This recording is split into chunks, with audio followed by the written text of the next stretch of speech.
والحمد للہ رب العالمین رب اشرح لی صدری ویسر لی امری واحلل عقدۃ من لسانی یفقہوا قولی اللہم ارنا الحق حقا وارزقنا اتباعہ وارنا الباطل باطلا وارزقنا اجتنابہ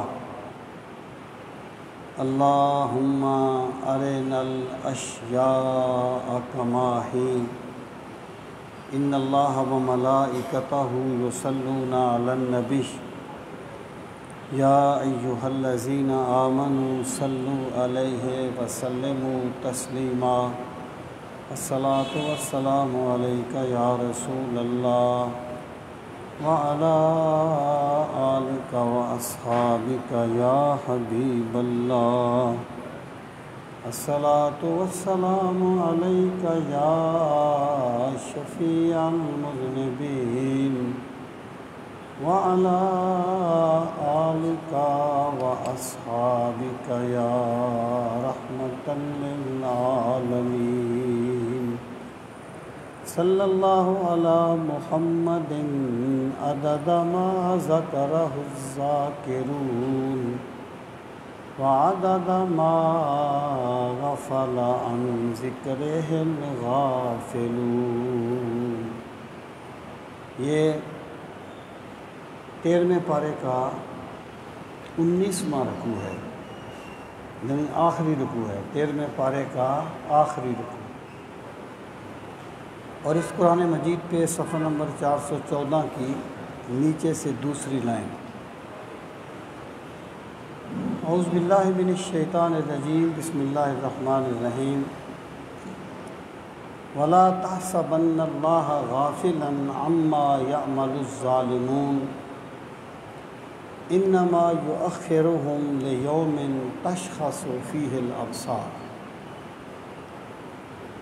اس کا ترجمہ وَلَا تَحْسَبَنَّ، یہ واحد مخاطب کا صیغہ ہے، اور تو گمان نہ کر اللہ تعالیٰ کو غافلاً کہ وہ غافل ہے، اما، یہ اصل میں ان اور ما ہے، ان کا معنی سے اور ما کا معنی جو، اما اس سے جو یا مالو کرتے ہیں الظالمون ظلم کرنے والے، یعنی تو اللہ تعالیٰ کو اس سے غافل گمان نہ کر جو ظالم کر رہے ہیں۔ انما فقط یؤخرہم، اخر یؤخر کا معنی ہے کسی چیز کو بعد میں کر دینا یا ملتوی کر دینا، بے شک وہ مؤخر کرتا ہے انہیں، لیومن اس دن کے لیے، تشخص فیہ الابصار، تشخص یعنی ٹک ٹکی باندھے گی، فیہ جس میں، الابصار نظریں، جس دن نظریں ٹک ٹکی باندھے رہ جائیں گی۔ یہ میں عرض کرتا ہوں، سب سے پہلے یہاں پر اللہ تعالیٰ نے اس رکوع میں قیامت کے احوال کو ذکر فرمایا کہ جو لوگ ظلم کر رہے ہیں ان کو کس طریقے سے سزا دی جائے گی اور ان کا انجام کیا ہوگا، اور قیامت کے دن ان پر کیا احوال بیتیں گے۔ تو اس سے پہلے اللہ تعالیٰ نے جو حضرت ابراہیم علیہ السلام کی دعا کو ذکر فرمایا تھا، اس کا اختتام جو تھا وہ یوم الحساب سے ہوا تھا، وَلِلْمُؤْمِنِينَ یوم یقوم الحساب، یعنی جس دن حساب قائم ہوگا اس دن ان کی بخشش کرنا۔ تو قیامت کے دن سے اس رکوع کا اختتام ہوا تھا، تو گویا آگے اللہ تعالیٰ نے یوم الحساب کی ہی کچھ تفصیلات کو بیان فرمایا، اور اس سے پہلے یہ گزرا تھا حضرت ابراہیم سے پہلا جو رکوع تھا، جس میں جو قریش کے سردار تھے ان کا تذکرہ تھا کہ انہوں نے اپنی سرداری بچانے کے لیے اپنی قوم کو تباہی کے دانے پر پہنچا دیا ہے اور تباہی کے گھاٹ میں اتار دیا ہے اپنی سرداری بچانے کے لیے۔ وہ کیا ہے کہ قافلے برباد ہو کر رہ گئے تو کیا ہوا، مطمئن ہے قافلہ سالار اپنے کام سے، یعنی قوم تباہ ہو گئی ہے لیکن سردار خوش ہیں کہ ہماری سرداری برقرار ہے۔ اب سوال یہ پیدا ہوتا تھا کہ اگر یہ اتنے برے ہیں تو ان کی سرداریاں کیوں قائم ہیں؟ یہ اس کا ماقبل کے ساتھ ربط ہے۔ آگے فرمایا وَلَا تَحْسَبَنَّ اللَّهَ، یعنی یہ جو خطاب ہے یہ بظاہر مخاطب کا صیغہ ہے، نبی کریم علیہ الصلوۃ والسلام سے خطاب ہے کہ آپ گمان نہ کرنا۔ ظاہر ہے سرکار نے کبھی بھی گمان نہیں کیا تھا۔ اللہ تعالیٰ کی جتنی بھی صفات ہیں، صفات الہی کا رسول کریم علیہ الصلوۃ والسلام سے بڑھ کر عارف تو پوری کائنات میں کوئی نہیں ہے، اور جس کو جتنی بھی اللہ کی معرفت ملتی ہے وہ سرکار کے صدقے میں ہی ملتی ہے۔ تو یہاں پر جو کہا گیا ہے تو یہاں پر یہ امر کا جو صیغہ ہوتا ہے یہ ہمیشہ کسی کام کو کرنے والے کو نہیں روکا جاتا، کبھی کبھی یہ دوام کے لیے بھی آتا ہے، استمرار کے لیے بھی آتا ہے۔ مراد یہ ہے کہ اے میرے پیغمبر صلی اللہ علیہ وسلم، یعنی جس طریقے سے ایک قبیلے کے سردار سے بات کرنی ہو یا قبیلے کو کوئی حکم دینا ہو تو قبیلے کے سردار کو مخاطب کیا جاتا ہے، اسی طریقے سے یہ حکم جو ہے یہ عام لوگوں سے ہے لیکن خطاب جو ہے وہ رسول کریم صلی اللہ علیہ وسلم سے کیا گیا ہے۔ اور اگلی بات یہ ہے کہ یہ جو آیہ کریمہ ہے اس میں ظالموں کے لیے وعید ہے اور مظلوموں کے لیے ایک امید کا سامان ہے، یعنی کبھی بھی یہ گمان نہ کرنا کہ اللہ تعالیٰ ظالموں کے ظلم سے غافل ہے۔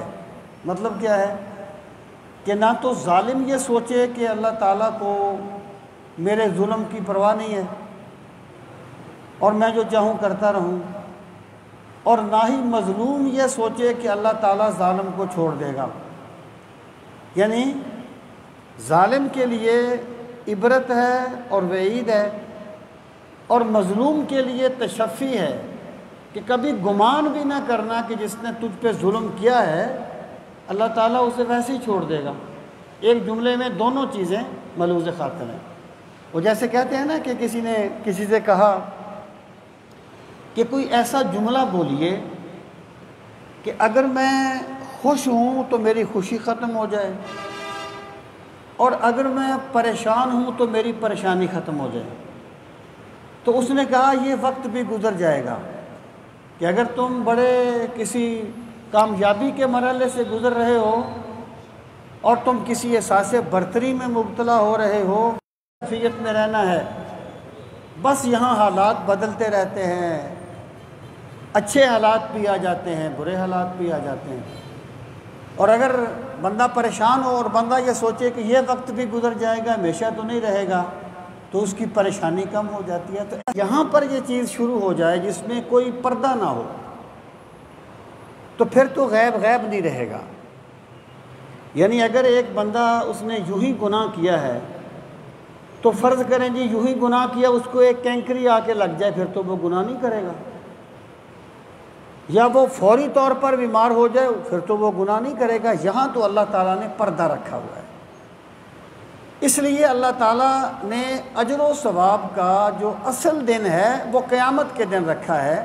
یہ دنیا جو ہے یہ بندے کے لیے آزمائش کا گھر ہے، اللہ تعالیٰ بندے کو آزماتا ہے کہ بندہ کیسے کام کرتا ہے۔ ہاں، اگلی بات یہ ہے کہ اجر و ثواب کا جو معاملہ ہے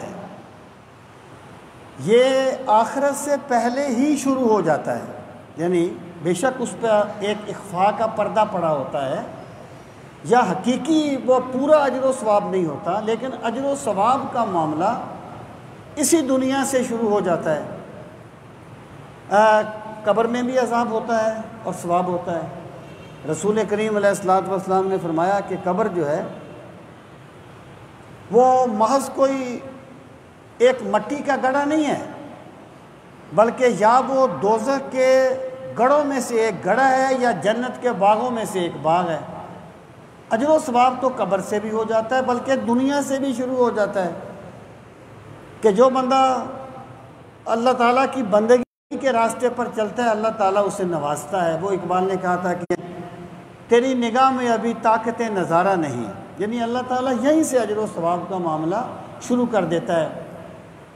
اجر و تعذیب فقط حشر پہ موقوف نہیں، زندگی بھی تو گناہوں کی سزا دیتی ہے، یعنی بندے کو اس دنیا میں بھی ایک اجر و ثواب کا سامنا کرنا پڑتا ہے۔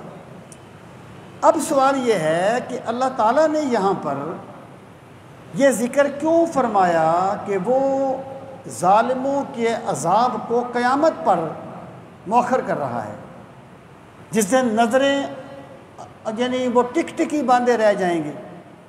اجر و ثواب کا حقیقی جو دن ہے وہ قیامت کو کیوں رکھا گیا؟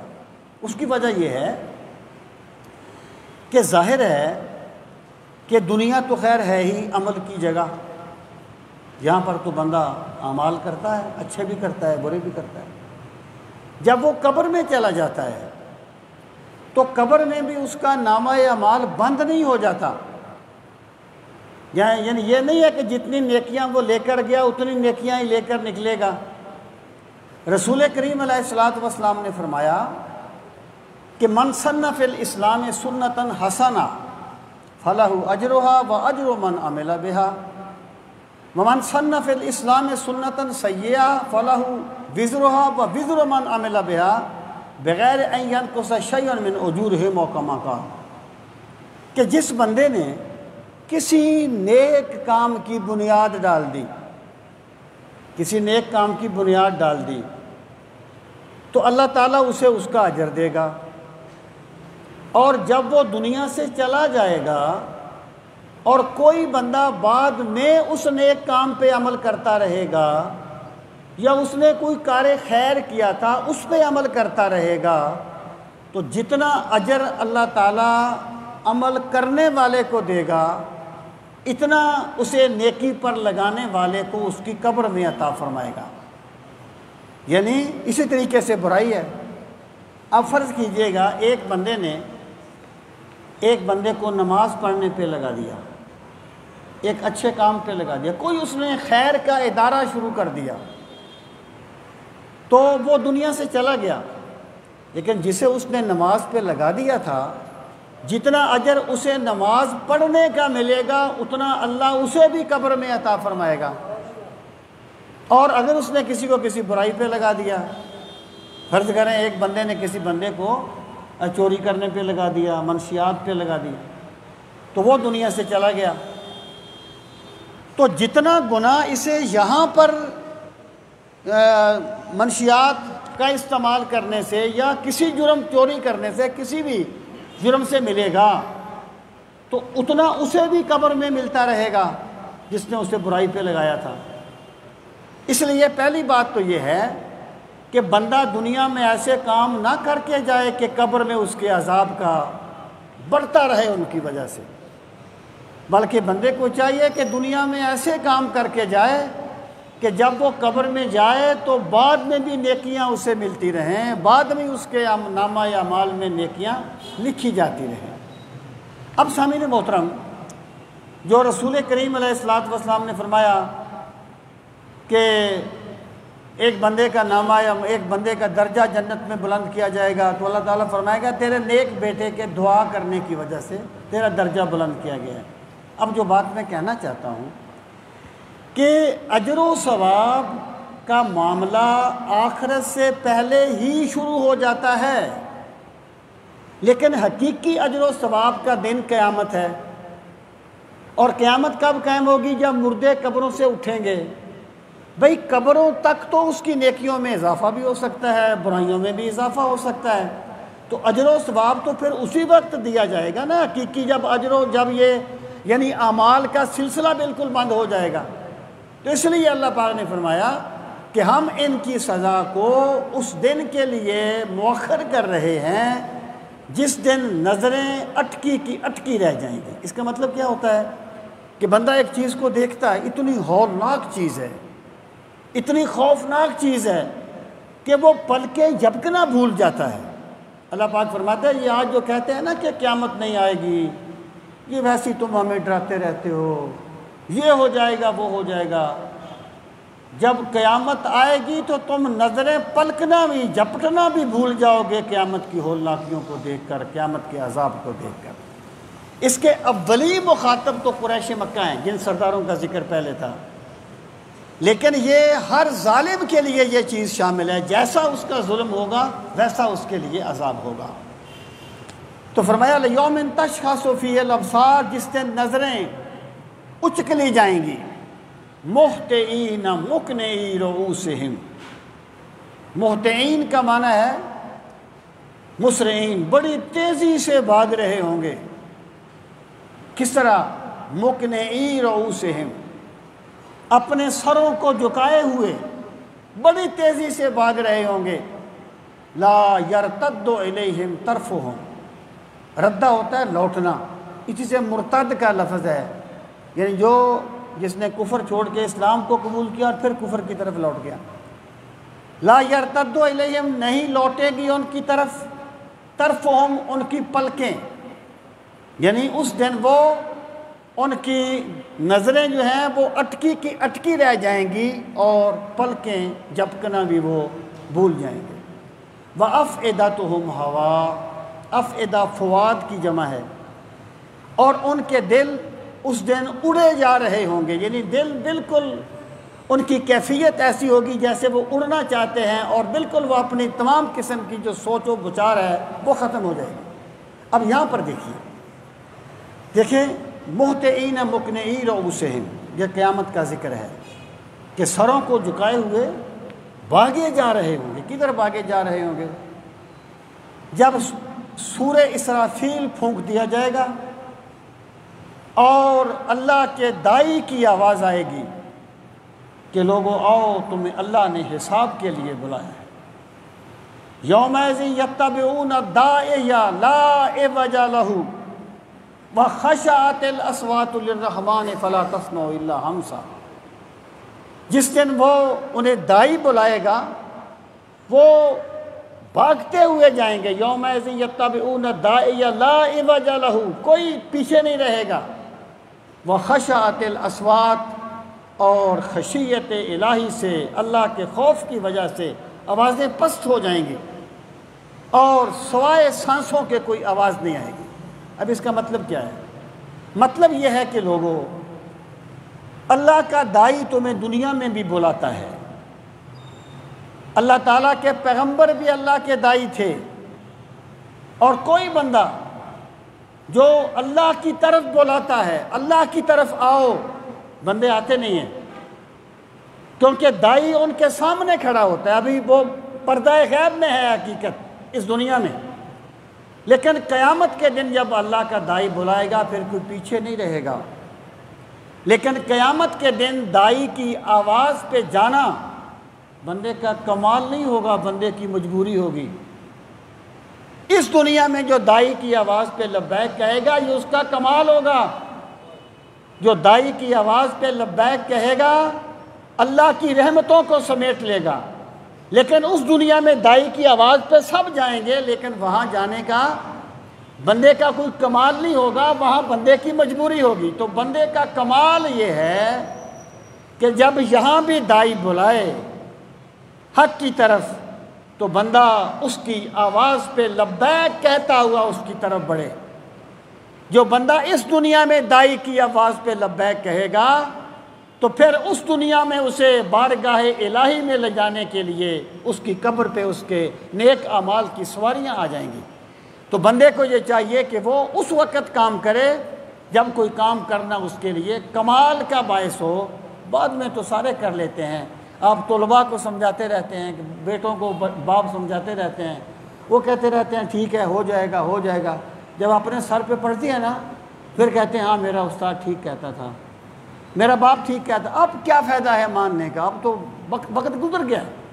تو وقت پہ پہچاننا چاہیے چیز کو۔ آگے ارشاد فرمایا وَأَنذِرِ النَّاسَ، اے میرے پیغمبر صلی اللہ علیہ وسلم۔ انذر جو ہے نا یہ وہی نذیر، انذر ینذر کو مانا ڈرانا، نذیر ڈرانے والا، آگاہ کرنا، یعنی نذیر کا مطلب ہی ڈرانا نہیں ہوتا بلکہ آنے والے خطرے سے آگاہ کرنا ہوتا ہے کہ اے میرے پیغمبر صلی اللہ علیہ وسلم آپ لوگوں کو قیامت کے ان احوال سے آگاہ کر دیجئے۔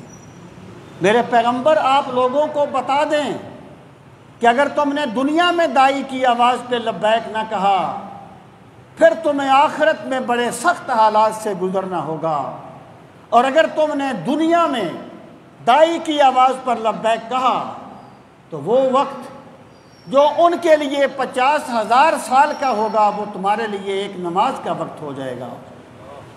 وَأَنذِرِ النَّاسَ، اے میرے پیغمبر صلی اللہ علیہ وسلم لوگوں کو آگاہ کیجیے۔ یوم یأتیہم العذاب، یوم جس دن یاتی آ جائے گا، ہم ان کے پاس العذاب عذاب، فیقولو پس کہیں گے الذین کفروا، وہ لوگ جنہوں نے کفر کیا کیا کہیں گے؟ فیقول الذین ظلموا، وہ لوگ جنہوں نے ظلم کیا وہ کہیں گے ربنا، اے ہمارے پروردگار، اخرنا، ہمیں ذرا سی مہلت دے دے، الی اجل قریب، ایک بڑے تھوڑے وقت کے لیے، پروردگار عالم ہمیں تھوڑے وقت کے لیے مہلت دے دے، نجب دعوتک، ہم تیری آواز پہ لبیک کہیں گے۔ اللہ تو نہیں بلاتا تھا نا اس دنیا میں آ کے، یعنی اللہ کی آواز تو نہیں آتی تھی کہ لوگوں آؤ نیکی کی طرف آؤ خیر کی طرف آؤ، اللہ کے پیغمبر بلاتے تھے نا، یا اللہ کے دائی بلاتے تھے۔ تو نجیب دعوتک سے مراد کیا ہے کہ پروردگار جب بھی کوئی دائی بلائے گا یا جب بھی ہمیں تیرا کوئی پیغمبر بلائے گا ہم اس کی آواز پہ لبیک کہتے ہوئے آئیں گے، پروردگار پہلے ہم سے غلطی ہو گئی، اب ہمیں معاف کر دے، ہمیں دنیا میں واپس بھیج دے، ہمیں تھوڑی سی مہلت دے دے۔ وَنَتَّبِعِ الرُّسُلَ، اور ہم تیرے رسولوں کی اتباع کریں گے۔ لیکن اب وقت گزر گیا، بات وقت کی ہوتی ہے۔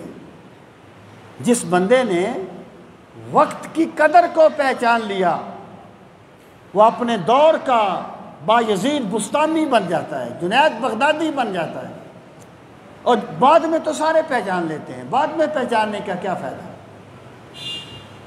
تو یہ چیزیں اس لیے بیان کی جا رہی ہیں، اللہ کا سچا پیغمبر یہ باتیں اس لیے بتا رہا ہے کہ لوگوں قیامت کے دن تم کہو گے لیکن اس وقت خدا تمہاری سنے گا نہیں، تمہاری بات مانی نہیں جائے گی۔ وہ کہتے ہیں نا حضرت بہلول دانا ایک مجذوب سے بزرگ تھے، تو ایک مرتبہ کسی قبرستان کے پاس بیٹھے ہوئے تھے، تو کوئی بندہ گزرا، اس نے کہا کیا کر رہے ہو؟ کہنے لگے اللہ اور بندوں کی صلح کرا رہا ہوں۔ اس نے کہا پھر کیا ہے؟ اس نے کہا اللہ تو مانتا ہے بندے نہیں مانتے، اللہ تو مانتا ہے بندے نہیں مانتے۔ مطلب کیا ہے کہ اللہ تو فرماتا ہے کہ لوگوں آؤ میری طرف، آؤ میں تمہاری توبہ کو قبول کرتا ہوں، آؤ میری بندگی کرو، میری رحمتیں تمہارا استقبال کروں گی، لیکن بندے جو ہیں وہ مصروف ہیں، وہ آ نہیں رہے، وہ کسی شہر میں بیٹھے ہوئے تھے، کسی جگہ پر آبادی میں بیٹھے ہوئے تھے، قبرستان کے پاس نہیں۔ تو کہنے لگے اللہ تو مانتا ہے بندے نہیں مانتے۔ وقت گزرتا گیا، پھر ایک مرتبہ ان کو دیکھا وہ قبرستان کے پاس بیٹھے تھے۔ اس بندے نے پوچھا آپ کیوں بیٹھے ہو؟ کہنے لگے اللہ اور بندوں کی صلح کرا رہا ہوں۔ کہنے لگے پھر؟ کہنے لگے اب بندے مانتے ہیں اللہ نہیں مانتا۔ اب وہ جو تھے نا دنیا میں آباد وہ قبروں میں آ گئے ہیں، اب بندے مانتے ہیں کہ پروردگار غلطی ہو گئی، ہم تیری بندگی کریں گے، ہمیں مہلت دے دے میرے مولا۔ اب اللہ فرماتا ہے نہیں، وقت گزر گیا ہے، وہ وقت گزر گیا ہے۔ تو اللہ تعالیٰ ان چیزوں کو اس لیے بیان فرماتا ہے تاکہ بندے سمجھیں، اپنے رویوں پہ غور کریں، اپنی زندگی پہ غور کریں کہ ہم دائی کی آواز پہ کتنا لبیک کہہ رہے ہیں۔ تو اللہ پاک فرماتا ہے وہ لوگ کہیں گے نجب دعوتک پروردگار، ہم تیری دعوت پر لبیک کہیں گے، وَنَتَّبِعِ الرُّسُلَ، ہم تیرے رسولوں کی پیروی کریں گے۔ اللہ پاک کیا فرمائے گا؟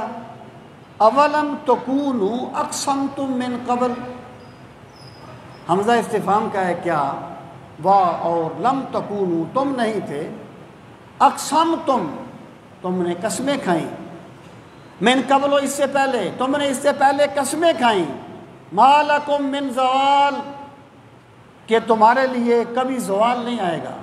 تم جوان ہو، دیکھیں بندہ کبھی بھی اپنی زبان سے قسم نہیں کھاتا، کہ بندہ کبھی قسم نہیں کھائے گا کہ میں ہمیشہ جوان رہوں گا، ظاہر ہے اس نے بوڑھا تو ہونا ہے نا، میں ہمیشہ زندہ رہوں گا، ظاہر اس نے مرنا ہے، اس کو پتہ ہے۔ اس کا مطلب کیا ہے؟ تمہارے رویے یہ بتا رہے تھے۔ بندے کی کمزوری کیا ہے کہ جب اللہ تعالیٰ اسے ذرا سی آسائش دیتا ہے، اگر اللہ کی یاد حاکم نہ ہو، اگر اسلام اس کا رہبر نہ ہو، اگر اللہ کی یاد دل میں نہ اتری ہو، پھر بندے کا رویہ کیا ہوتا ہے کہ اسے ذرا سی مہلت مل جائے تو یہ اکڑ جاتا ہے۔ اس کا خیال یہ ہوتا ہے عملی طور پر کہ فلاں تو مر گیا، میں نے کون سا مرنا ہے، میں نے تو ادھر ہی رہنا ہے، فلاں تو بیمار ہو گیا، میں نے تو نہیں ہونا۔ یعنی اس کا پرابلم یہ ہے کہ جب اللہ تعالیٰ اسے مہلت دیتا ہے تو یہ مہلت کے بارے میں یہ سمجھتا ہے کہ یہ چیز میرے پاس ہمیشہ رہے گی، ہم نہ ہوں تو زمانے کی نبض رک جائے، امیر وقت کے سینے میں ہم دھڑکتے ہیں۔ پھر بندہ کہتا ہے کائنات میری وجہ سے چلتی ہے، ورنہ میں نہ ہوں تو پتہ نہیں کیا ہو جائے گا۔ حالانکہ کائنات چلتی ہے، ہم نہیں تھے تو چل رہی تھی، میں روز یہاں سے گزرتا ہوں، کون دیکھتا ہے، میں کل یہاں سے میں گزروں گا، کون دیکھے گا، کائنات تو چلتی رہتی ہے۔ بندہ کیا سمجھتا ہے کہ پتہ نہیں میری وجہ سے ہے۔ اللہ پاک فرماتا ہے اس وقت بھی تمہیں میرے پیغمبروں نے بلایا تھا، اس وقت بھی تمہیں دائی آوازیں لگاتا رہا کہ لوگوں آؤ اللہ کی طرف، لیکن تمہارے رویے یہ بتا رہے تھے کہ تم نے طے کر لیا ہے کہ ہم نے تو ہمیشہ اسی حالت میں رہنا ہے، ہم نے تو ہمیشہ اسی دنیا میں رہنا ہے۔ اولم تکونوا اقسمتم من قبل، کیا تم وہی نہیں ہو جنہوں نے پہلے بڑی بڑی قسمیں کھائی تھی؟ ما لکم من زوال، کہ تمہیں کبھی زوال نہیں آئے گا، تم ہمیشہ اسی طریقے سے۔ یہ بندے کی سوچ ہے۔ بندہ کبھی نہ بھولے کہ جس خدا نے مجھے صحت دی ہے وہ بیماری بھی دے سکتا ہے، اور بیمار بھی کبھی نہ بھولے کہ اگر میں بیمار ہوں تو میرا رب مجھے صحت بھی دے سکتا ہے۔ بندہ یہ سمجھ لے کہ حالات سب کچھ نہیں ہیں، سب کچھ میرے رب کی ذات ہے، وہ جو چاہتا ہے کرتا ہے۔ ما لکم من زوال، یہ بندے کی نفسیات کو بیان کیا گیا۔ اب آگے اللہ پاک انہیں فرماتا ہے وَسَكَنْتُمْ، دنیا میں کیا تھا؟ تم آباد ہوئے تھے، تم بسے تھے، فی مساکن، مسکن کی جمع ہے، گھروں میں، الذین ظلموا انفسہم، ان لوگوں کے گھروں میں جنہوں نے ظلم کیا تھا اپنی جانوں پر، وَتَبَيَّنَ، اور واضح ہو گیا تھا، لَكُمْ، تمہارے لیے، کیف فعلنا بہم، کیسا کیا تھا ہم نے ان کے ساتھ، وَضَرَبْنَا لَكُمُ الْأَمْثَالَ، اور ہم نے بیان کی تھی تمہارے لیے مثالیں۔ اب اللہ تعالیٰ بندوں کو ان کے جرائم یاد دلاتا ہے کہ تم نے پہلے نافرمان لوگوں کی تباہی سے سبق کیوں نہیں لیا تھا؟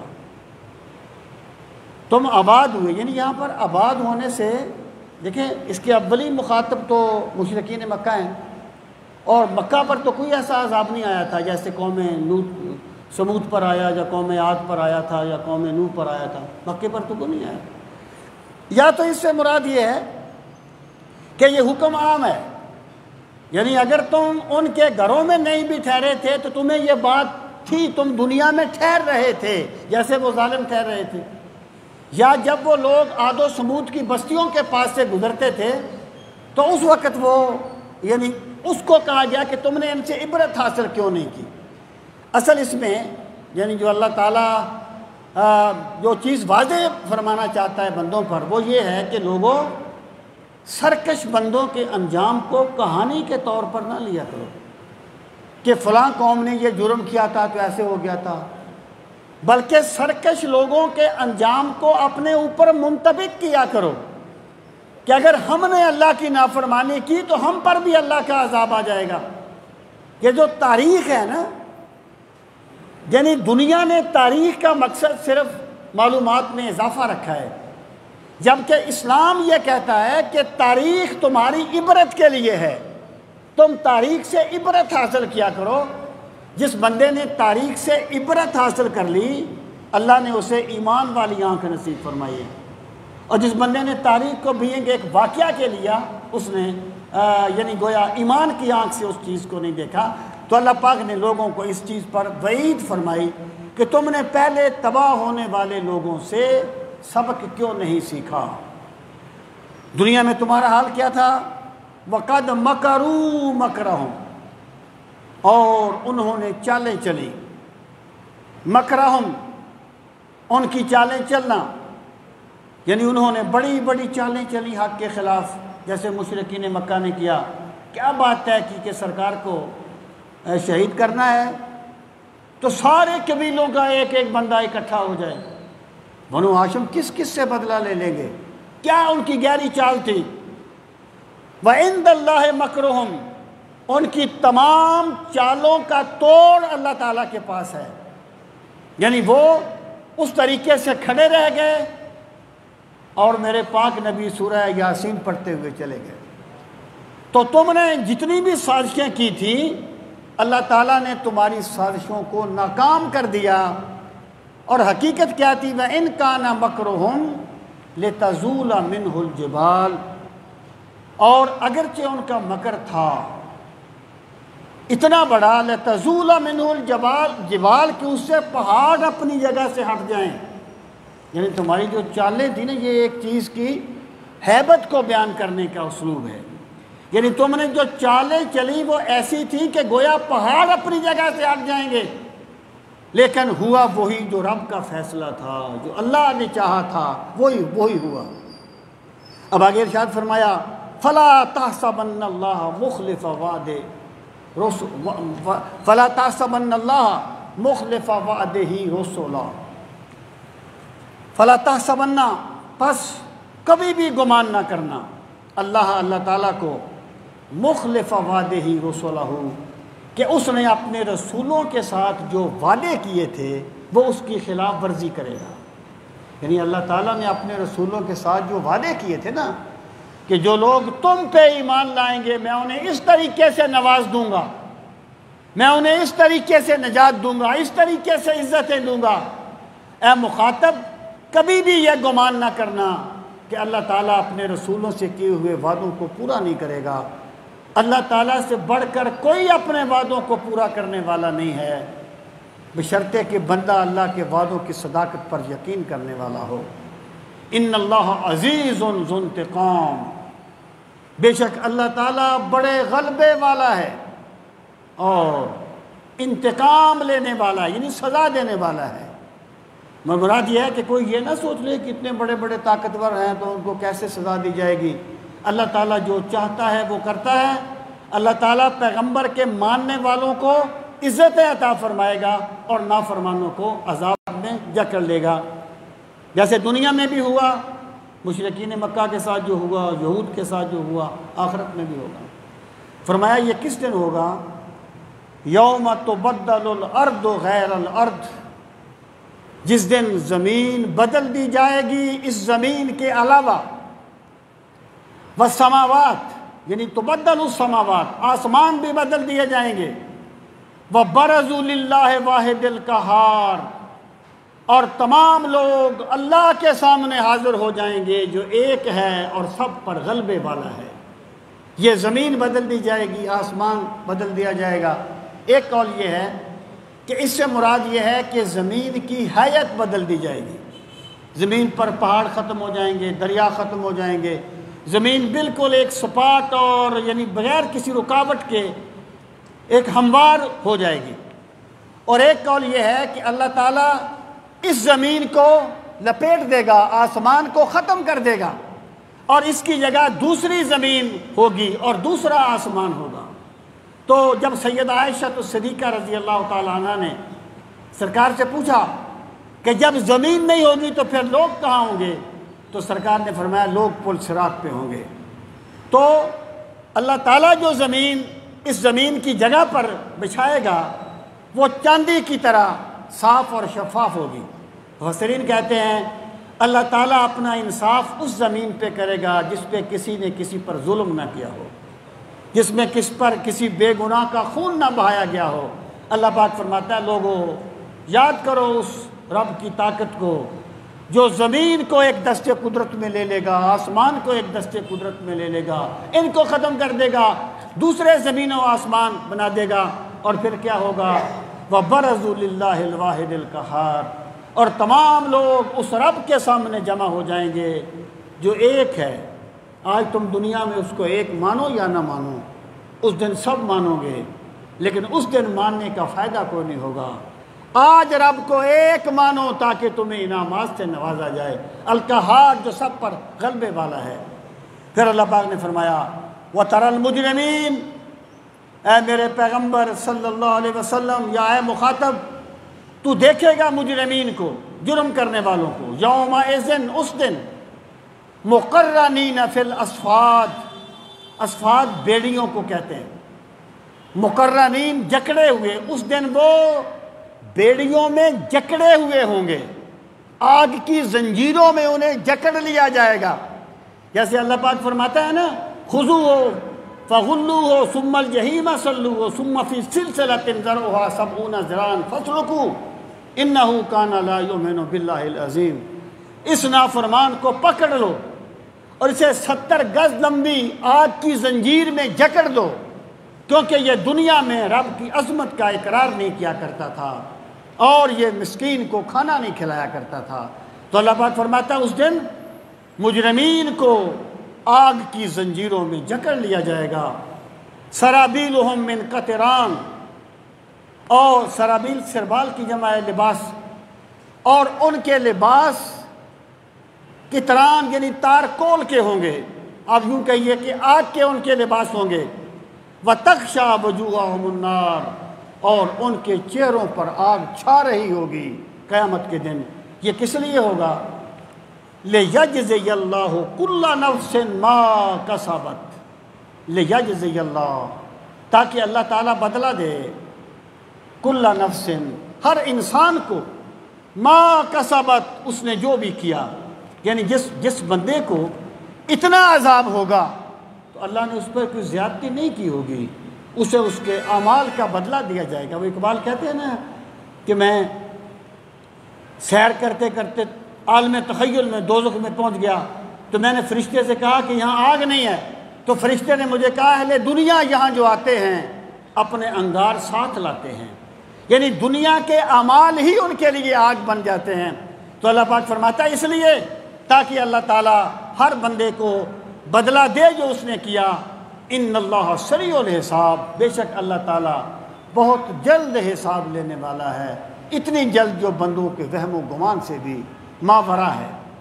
ھذا بلاغ للناس، اے میرے پیغمبر صلی اللہ علیہ وسلم، ھذا یعنی اس آیت، اس سورہ مبارکہ کا جو آغاز ہوا تھا نا وہ بھی قرآن مجید کے ذکر سے ہوا تھا۔ کتاب انزلناہ الیک لتخرج الناس من الظلمات الی النور، اس کا اختتام بھی اس سے ہو رہا ہے۔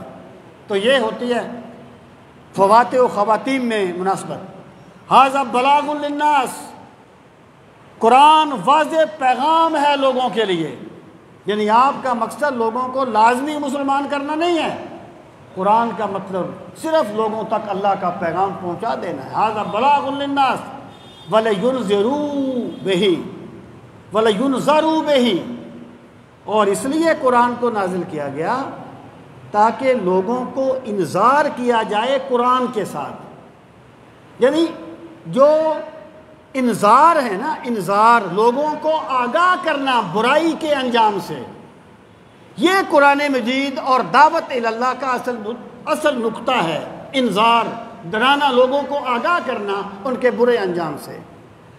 وَلِيَعْلَمُوا اور تاکہ وہ جان لیں انما ہوا الہ واحد، یعنی قرآن تمہیں یہ بتائے گا کہ تمہارے رب کے سوا تمہارا کوئی معبود نہیں ہے۔ انما ہوا الہ واحد، بے شک وہ ایک ہی الہ ہے۔